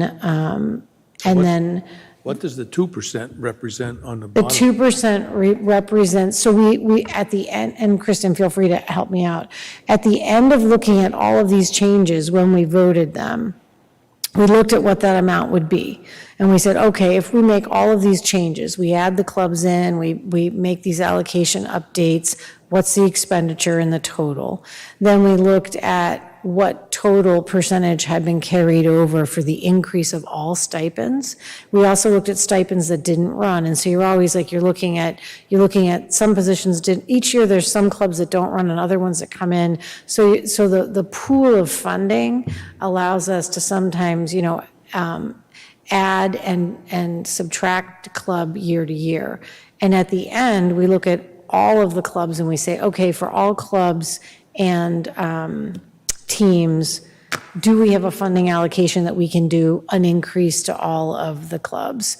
So if you go to the bottom there just for a second, sorry, there you go.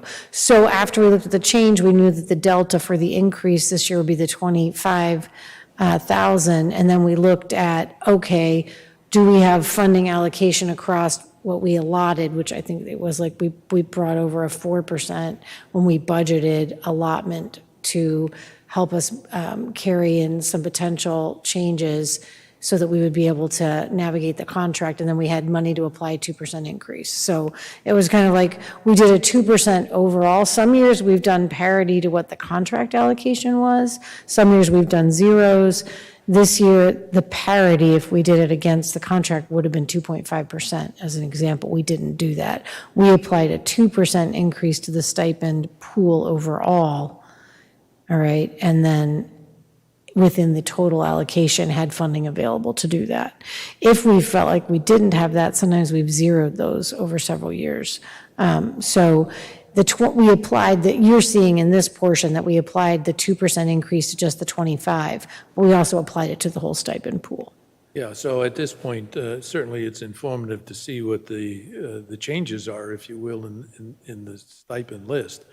But I would like to see the full accounting of what it is that we're going to offer for stipends, so that we can see the total impact of this in the future as we consider the budget for next year. Sure. I mean, and it's in the salary allocation table of the budget book where you see stipends. It's in there as one of our, it's, you have in one, and I can certainly pull that up and share that to you as you consider it, as you think about the stipend allocation approval. It's budgeted, it's in our budget, it was in the overall budget salary increase, and you'll see there's a stipend line in there for all stipends, and this is that pool of money. You have stipends in there for longevity, you have stipends, and so there's a table in the salary table that shows you the breakout of salary, longevity, substitutes. There's like that big pool of salary carries all the things that people get paid for. And in your budget book, there is one line item that says stipends, and you can see that amount. And it received the same increase that we carried in for salaries overall when we were budgeting. Yeah, and I'm not complaining about the amount of money we're talking about here, but I think just the presentation needs to be transparent. And this is not transparent. This is sort of an additive, which, if we're talking $3 million in the stipend category, then we might say this is nothing. But it's not insignificant adder to what we have. Sure. I don't disagree. And the one that we did we don't tend to take you back through a retelling of the story every year. I mean, we can if that's what it requires. I but just want to think see how it compares to the budget that we have now assigned. Yeah, no, I'm agreeing with you, Steve. I'm just saying I didn't present all of that. But if you back up, I'll show you that within that stipend list that's in the link, it shows you every stipend we have and what that amount is. And the total of that delta is carried in the budget salary line items. If you just click on that, I don't know if I don't think it's hyperlinked. I think, yeah. Well, if it is, I can do it on the machine. Yeah, that's fine. at It's not home. hyperlinked? Okay, well, it should be. I'm sorry. Andrea did. So I will send that to you. I'm sorry that link isn't Oh, it's working, but okay. that has, It's just that, if anybody's looking at this from home, and they actually do the comparison you just said, if we go to the top of the list, next page, please, Dan. You can figure out that, in fact, we've increased $486 from $827 to $1313. And in fact, that's when you say, well, wait a minute here, what is the total that this now adds up to? And that's the concern I have. Sure. It's not transparent to the people outside. sure, I'm happy to attach that and give you the grand total again into the memo in the fall, and I can send it to you later Well, we'll tonight. just go over it next month, next meeting, just say, okay, this is now the full impact of what these increases turn out to be. Sure. In a bigger table for next time. Yeah, and I think if the link was working, you would see the total and the number of stipends we have and what every stipend cost. So once we make the proposal, like if you look at the memo at the end, it says, if you approve the list changes that we're recommending, which is the part you have to vote annually, and you agree to a 2% increase overall for all stipends, then that list is the total. And I'll relink, I'll have Andrea link it in the morning to correct the link and send you the budget line item so you can see the total. And then the hope would be that you can vote those approvals at the next meeting so that we can post the stipends so that people can start to sign up for them for the fall. Yeah, it's not necessarily, it's a concern that in fact, people watching would come to the same conclusion I did. It's not everything. No, it's not everything, it's just the changes annually, yep. So anyway, with that, anybody else have comments? Aristiga? Yeah, I just wanted to mention and apologize if this is loosely related as it's about stipends, but although you can see all of the clubs available at the schools through Family ID, Molly Northrup, class of 2022, they created Clubpedia, which is, I think, a really great resource if you're looking to see what the clubs actually do and invest their time in, if you're a student or a parent. Yeah, it's actually a nice link, and it's on the website, I think, in the guidance section, so students can explore it there and see what kind of clubs are going on and what fun they are and how to get involved. Thank you. I have a question that's not exactly related to this, but I think there was some confusion on my end.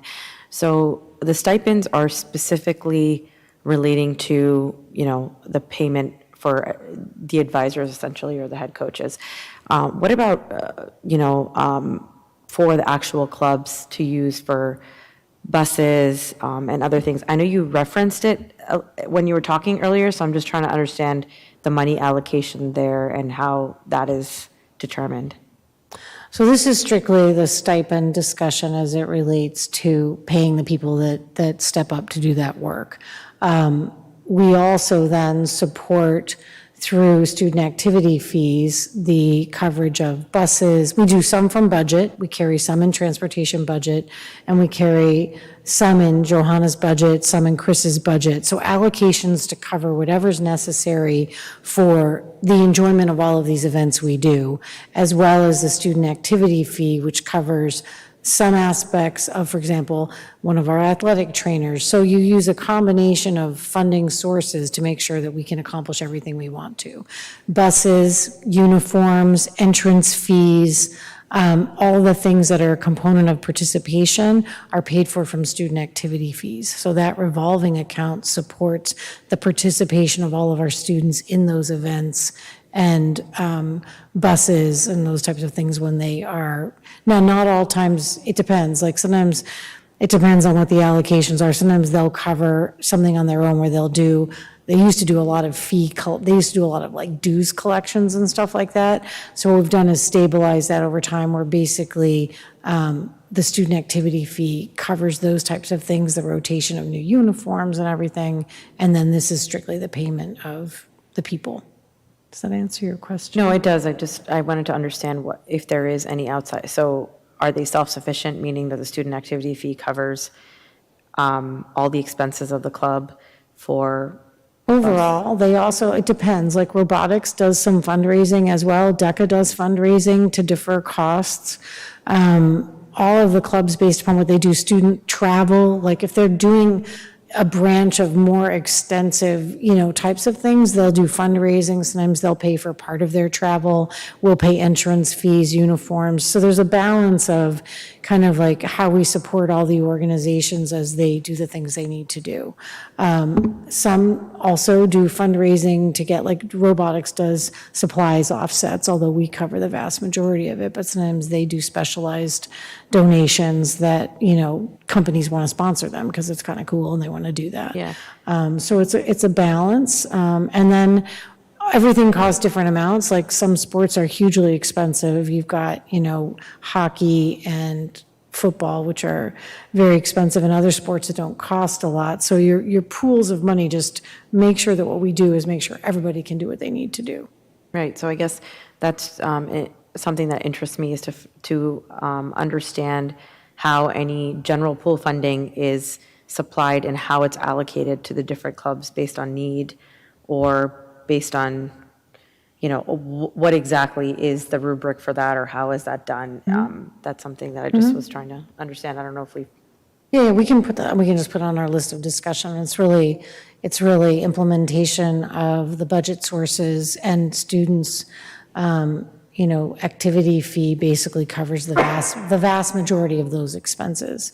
For years, it took us a while before we also adjusted over multiple years where people were then also sending in money still for buses. And so we shifted all that onto student allocation of the revolving account that was part of student fees. And so we've been able to, I think, streamline through good discussion the vast majority of that. But there's a lot of moving parts to it. This is one small branch of what we do to run the district. And so you're always making sure you're cycling back, looking at it, and keeping track of everything. So, yeah. Anybody else? Very good. Thank you. So I'll be seeking your approval at the next meeting for this to keep the timetable for this moving forward. So based upon your questions, I'll send you what you need as a follow-up, and we'll go from there. Thank you. Thank you. Next discussion is school committee schedule of meeting dates for 2023-24, and it's in draft form for us to consider tonight. This is just a point of information for you to review those dates and to start looking for any areas of conflict, any conflicts with holidays, religious celebrations, timing of different things. It's always a draft. You can move your dates, but we don't typically try to move school committee dates around. It's a busy year. You want to lock them in. You want to get your schedule in alignment. So this is a preliminary pass, and what we ask is for everybody to put their eyes on it, make sure you've given it a really good look. You don't actually vote it. It's the working implementation of the chair. The chair, just for information, has the right to schedule meetings completely at their purview. We work collaboratively on that, so the chair owns the rotation of meetings and could change one or add one should they need to. But collaboratively, you like to get a calendar that is supportive, so we want to make sure we don't have any conflicts and we can post meetings well in advance so people know when we're meeting. So that's the purpose of this calendar, and you can use it as just a working document to start to give it a look and give Steve feedback as the chair for any questions you have about moving those. I was curious as to why the first meeting is on a Monday. Because we traditionally always hold the Monday night meeting before the start of school. And it's an opportunity for you to get an update on readiness for opening. It gets us an opportunity to make announcements to families and to welcome the start of the school year, as well as to give you a report on summer projects that are in completion before we dive into the year. At times, that's a tough meeting for people because if you're traveling or something, that's understandable, but that is always set up against the opening of school. So having said that, and it is under state law, the responsibility of the chair to, in effect, establish dates for the meeting and theoretically to offer the agenda for every meeting and have it posted at the proper time before the meeting. From time to time, we do have special meetings based on whatever may happen to us during the year. And even in the case well, let me start this way.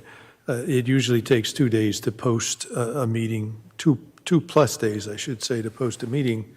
So except in the case of an extreme and emergency for which if one is declared, then we can meet. But otherwise, the requirement is to post a meeting with an agenda at least 2 days in advance and have it posted by the town clerk.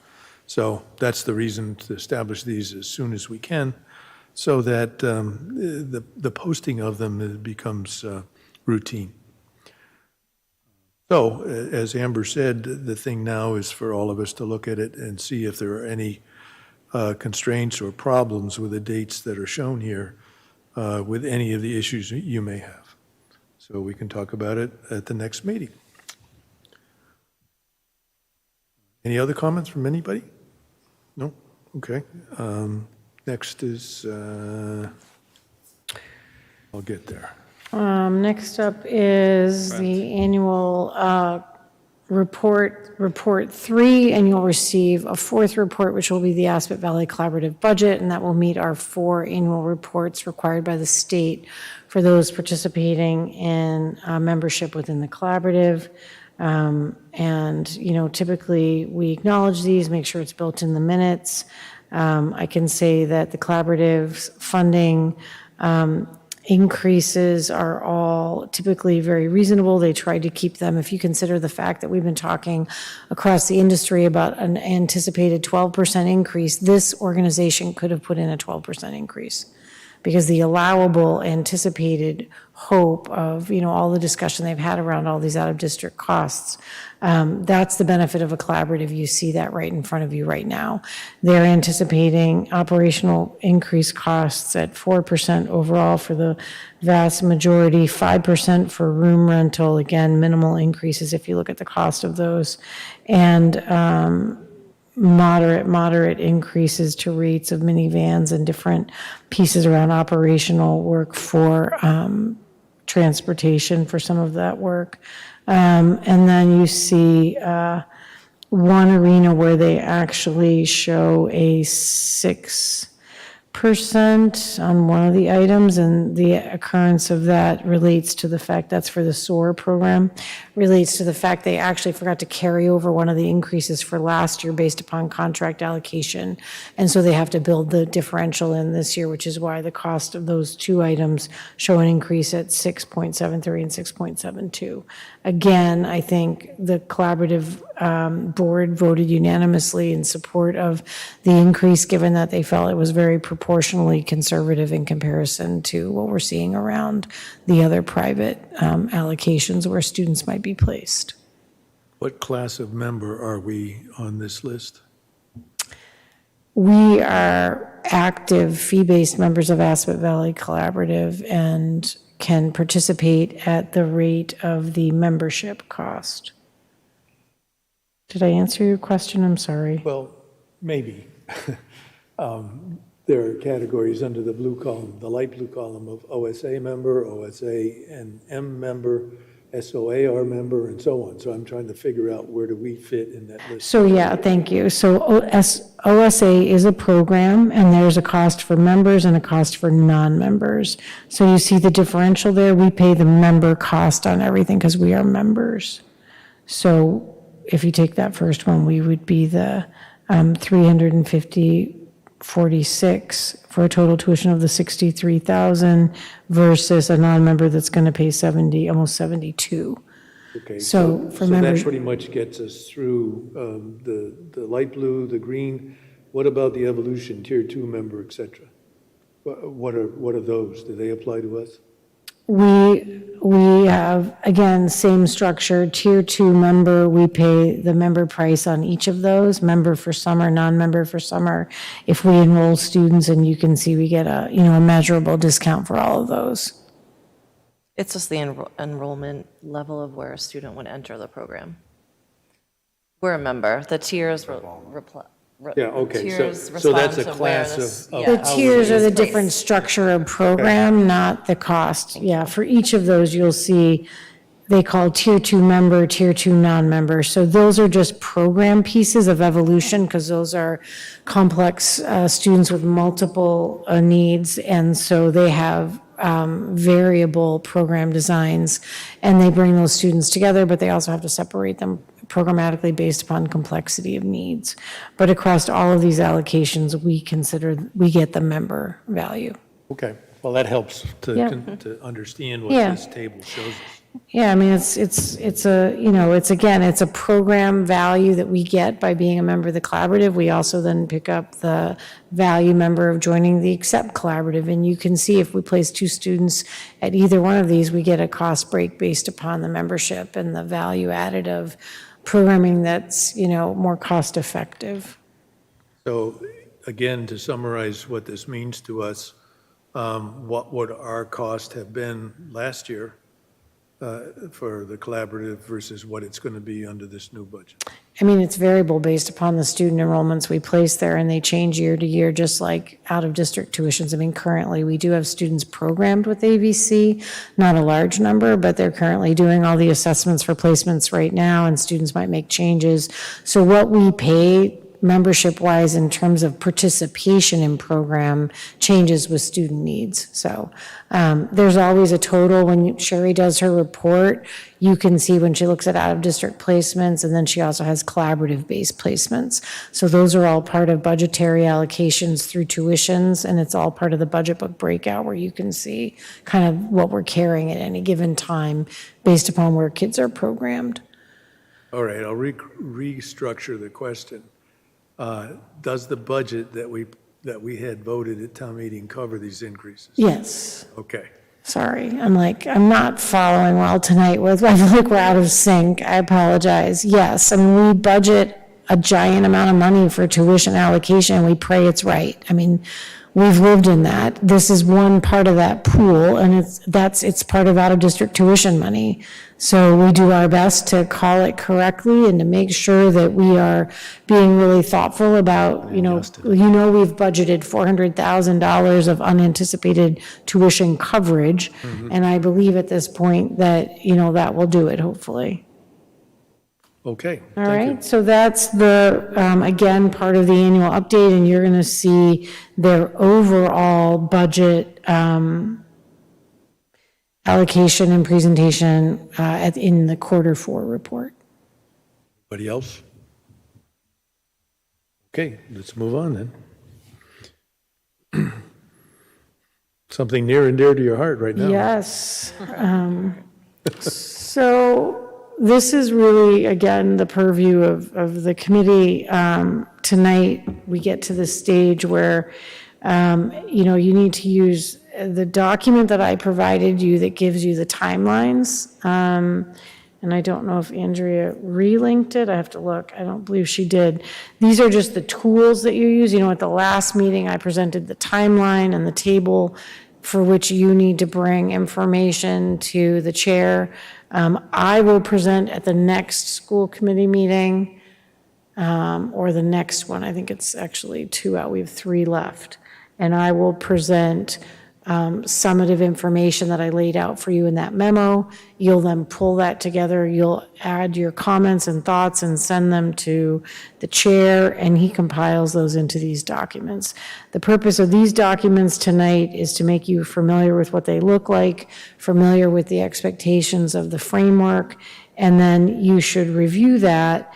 And then, the best people to ask are people that have done those reviews before. So you have 3 of you, of the 5 of you who've survived that process. I survive it annually, but 3 of you that have managed that process up close, so speak to each other. This is really, I distance myself from this. This is your review of me. So I'm giving you this work. I'm helping you, but you guys own this, and it's your opportunity to use these documents to frame your feedback for me. The rubric is laid out in the template for assessment, and if they're overwhelming documents. That's why I don't give them to you oftentimes, but you've got new members here, so I'm making sure I'm giving you what you need so you can look at them. We provide them annually, and I would say Steve, and Kristen are very adept at answering your questions about where to put your focus. Yeah, Steve, you and I should just talk about how you want people to submit it, because in the past, I think Lisa and I used a Google form that had like the prompt, and you could write your paragraph or your narrative or your bullet points or however you want to do it. So we can talk. Yeah, I would like to do it the same way we did last year, because I think it's fairly clear to people, even if you see it the first time, what the concept is and how you answer it, and obviously tabulating it in that format is easier as well. Sure, I can help set that up. Please. Okay. And then I'm also happy to share like past idea. reports. I mean, they're public record because we talk about them and share them with the superintendent, but just so you can see the types of comments that people make. And because we take all of the individual comments and just put them in one document, so just so you can get a sense of what people write and Continuity, what they I say. think. Or yeah. It helps based on the time that you've been here and the things that have come before us, and how we all, and how the superintendent and the superintendent staff have dealt with the trials and tribulations of this process. I think you'll find it quite helpful because each year is totally different than the one before. And each one of the problems that we've dealt with is different as well. But, you know, there is a constancy, I think, to the superintendent's ability to deal with all these issues that come before us and the fact that they don't track and they're not parallel. And it's very helpful, in my mind, to see the logic process that's used to get through these things. And you'll see them in the past evaluations that we've written for those challenges that have happened in those years. So Yeah. I think that's good. Yeah, and I'm happy to answer questions as well, but in terms of like when it passes over to you guys and you're figuring out how to compile those things, relying on each other is really, really helpful. And I think that the benchmark pieces I'll give you that, you know, will guide some examples and then you draw from your own experiences. So that's it. So this has been super helpful. I just want to comment that the stipend memo conversation is super helpful. I'll be able to send you some additional documents so that you can take a look at those. I'll send you the total stipend allocation amount as well as I'll make sure Andrea cleans up the link so you can see every stipend, and then I'll attach the salary piece so you can see the total. And then I think those are the only pieces I owe you that I want to make sure I get to you. I appreciate the quality of all that discussion. And then I'll also, we can hold in our discussion, Sarah, if you want to look at the allocations of just kind of the different clubs and organizations and how we're making different payments. I think that's a good working meeting where I could answer those questions as well as with Dave transitioning. Probably better you do them with me and we can work that through together. All right? Thanks. I will just make one comment, and one of the things that DESE has created here is a 360-degree review of our superintendent. And I got to tell you, in life, this is one of the hardest things for people to deal with and be able to do a good job, not only in their job, but also to survive this kind of a review. It's really tough on a person. So therefore, the answers that come out of this process for the superintendent's benefit make this process very useful to the superintendent in particular, but also to us in terms of how we see what was done and where we need to go. So with that, we may be done with this meeting. You might have gotten the award for, like, that's a pretty quick meeting. You're in good shape. Well, we tried to do Andrea's schedule, and there we are. So with that, is there a motion to adjourn? So moved. Is there a second? Thank you, Jay. Seems like I'm always second, I'll second this time. Okay, very good. Sarah, you're going to have to get into these soon. We may be here all night otherwise. Very good. With that, we are adjourned. Thank you. All in favor? Actually, you don't have to vote on that, Don't but even yes, we have to. can. No, it's fine. We're out. We're done. We're good. No, we just, because we are not going into executive session, so it's just Don't a have- stand.